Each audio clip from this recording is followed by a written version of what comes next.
everyone, this is Luisa, and today I will be giving a presentation about teaching vocabulary in the classroom. Enjoy!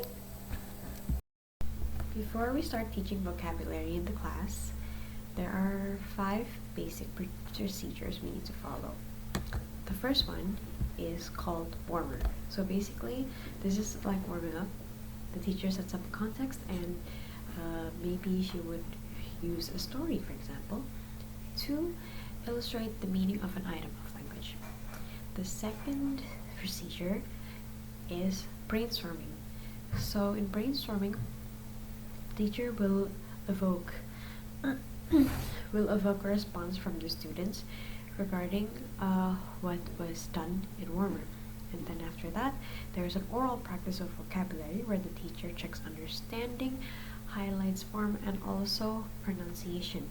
The teacher will also do constant drilling in this procedure. After the oral practice, there comes the written practice. In the written practice, the students will usually work together, and maybe it involves an exercise like fill in the gaps. And the 5th procedure is a speaking or communicative activity. So in this activity, the students are given an opportunity to use the items that have been mentioned orally by speaking, that is, along with other words, other languages they know, and this will usually be done in, for example, a role play or discussion. Okay, so first, let's talk about the presentation of vocabulary. In our daily lives, there are 2 types of vocabularies. The first one is receptive vocabulary, and the second one is productive vocabulary. Productive vocabulary are words that we usually use in our daily lives. On the other hand, receptive vocabularies are words that we know but don't necessarily use ourselves. Now, the words that we want to teach our students are productive vocabulary so that they can conversate in daily lives using the target language. And here are some things that need to be paid attention to when presenting vocabularies. So the first thing that we need to pay attention to is the meaning of words. So sometimes there are some words that cannot exactly be translated into another language. Sometimes it cannot be translated at all. And sometimes some words are just too weak to describe very strong feelings. Alright, so we as teachers can present the meaning of words to our students in certain ways. The first one is using visual stimuli. Now, visual stimuli can be presented using flashcards, photos, photographs, and teachers can just draw on the whiteboard, the blackboard.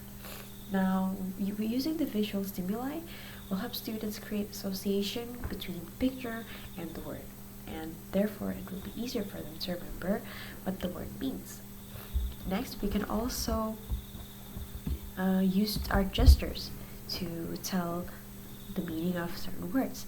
Sometimes words like, for example, walk and run are just easier if they were to be described using actions.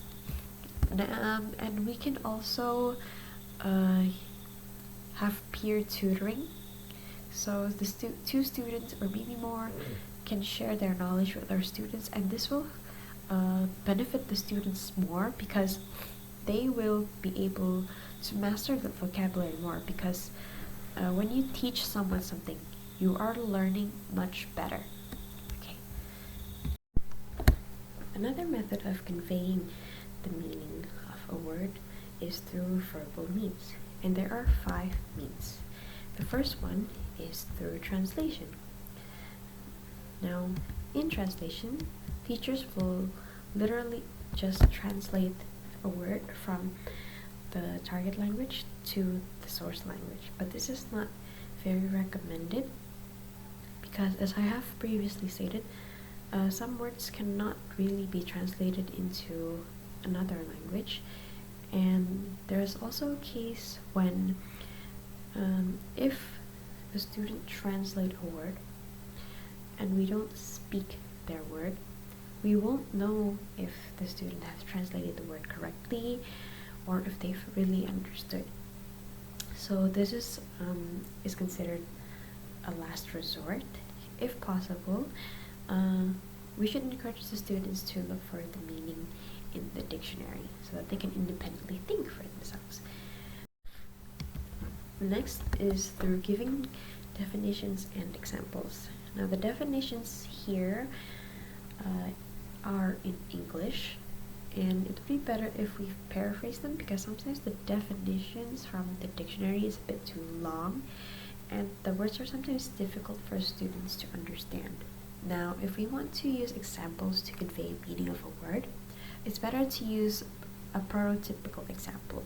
Like, for example, if the word is fruit, we can give examples such as apples, strawberries, and mangoes. The next one is using concept questions. Concept questions are basically just yes or no questions. This is used so that students can narrow down the meaning of a word. Another verbal means is through meaning in context. And this is said to be by far the best way to convey meaning of a word, because by using a context, students can understand how the word is used and in what situation is the word used. Now there are 3 types of contextual clues. The first one is that we can use words that directly point to the meaning of the word, or the meaning of the word we're trying to convey. For example, for the word fear, we may use words such as ghosts or ghouls. And then we can also compare and contrast words, you know, using synonyms and also antonyms. Like, for example, in the sentence, my dog is big, but my neighbor's dog is small. By using the word but there, it shows a contrast between the word big and small.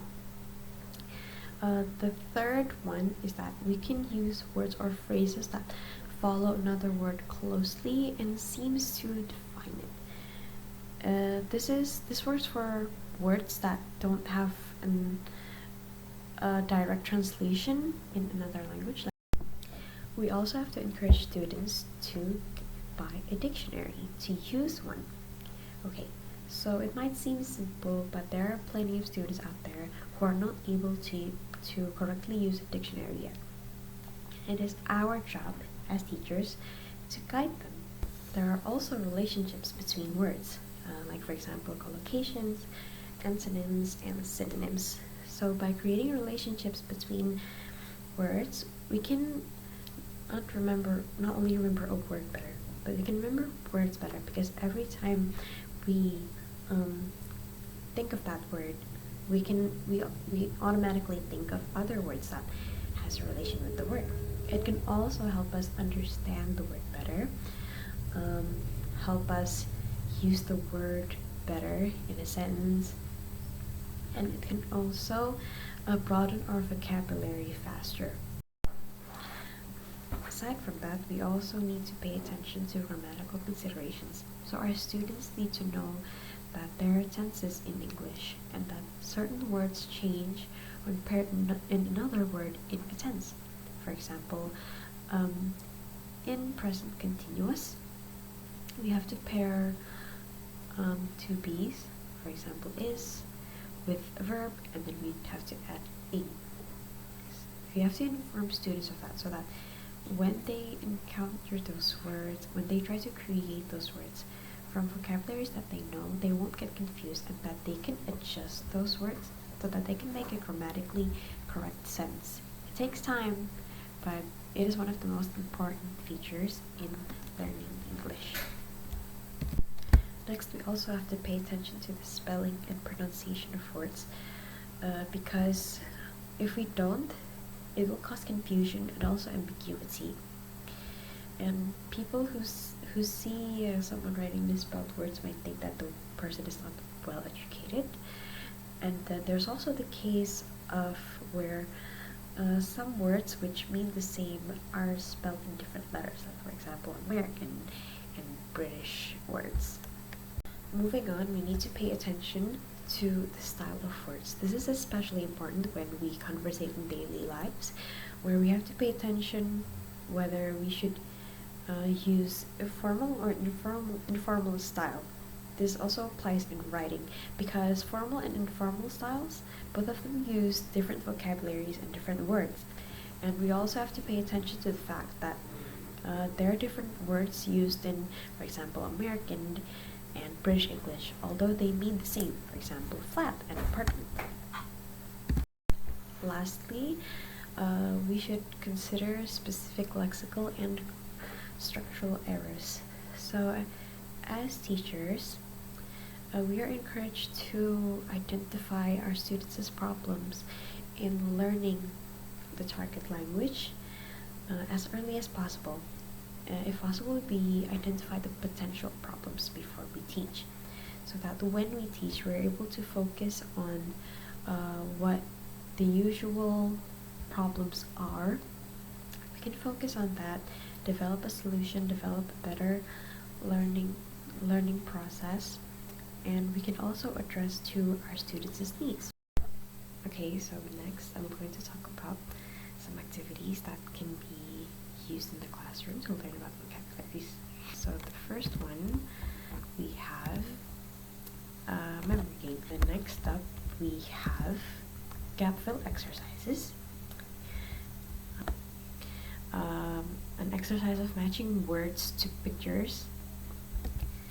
We also have matching the words to their definitions, and make sure that the definitions are in the target language, not their mother tongue. We can also create an exercise of matching words to other words, and this is usually done when teachers want their students to learn antonyms or synonyms of certain words.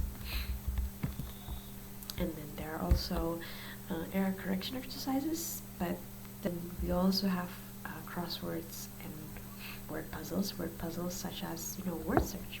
It's a very popular game. And then there's also placing items into lists or categorizing items. And then there's also the classic hangman. And there's also another game called a word story. And then next, we also have another game called Back to the Board. And next, there's also a game called Kim's Game. And then next, there's also miming in action. This last game is word dictation. So next is on remembering vocabulary. We can use word spiders or word maps and word tables. Now these two tools basically show the relationship between words in a visual form, in the form of a diagram. Okay, so first we have a word map or a word spider. I have included an example of a word map or a word spider in my PowerPoint slide, and as you can see, the example there is a word spider of synonyms. But students can create a relationship between any words possible, like the one, for example, in the book. It is a word map about words that relates to the city. Okay, and students may put in definitions of the word. They can also put antonym or phonetic transcription of the word, anything they wish, in order to learn better. Okay, and next there is a word table. Now I have also included an example of a word table in the PowerPoint slide, and as can be seen, the table will have to be filled with things that relates to a certain word, and it would be written in different blocks or different columns. So in the example that I have included, the student is supposed to give a picture corresponding to the word, and then the antonym, the pronunciation, how it works in a sentence, and teachers can elaborate as many things as the teacher wishes, so that the students not only learn one single word, but also learn things that has connection with the word. Okay, so that is all for my presentation. Thank you so much, and your feedback is very much appreciated.